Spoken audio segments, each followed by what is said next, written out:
15 Giselle Ricafort. Coming Giselle! Katunying kagaya ni Pangulong Bongbong Marcos, nagkakaisa rin yung pahayag ng mga motorista at mga commuter dito sa Pasay City laban sa panukalang singilin yung mga sasakyang daraan sa EDSA. Sabi nila sa DZRH, hindi daw ito yung sagot sa malalang trapiko ngayon sa National Capital Region.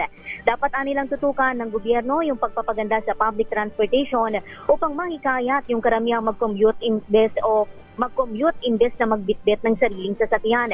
Ipinunto pa nila na buwis na nga mula sa taong bayan ang ipinampagawa sa mga kalsada. Kailangan pa ulit nilang magbayad kung sakali, samantalang malaki rin ang kinakaltas na tax sa kanilang sahod at mahal din yung pagpaparehistro ng kanilang sasakyan.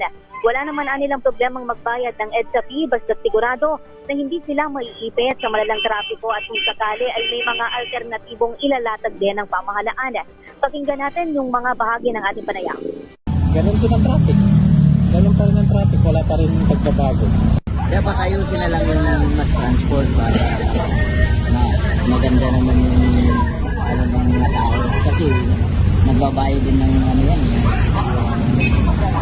Pinaka-buwis Una rito, iminungkahin ni Interior Secretary John Vic Remulla na pagbayarin na yung mga four-wheel vehicle sa Metro Manila na gagamit ng EDSA sa paniwalang mahihikayat nito ang mga vehicle owner na gumamit na lamang ng public transportation. Ito si Giselle Ricafort para sa DZRH, una sa Pilipinas, una sa Pilipino.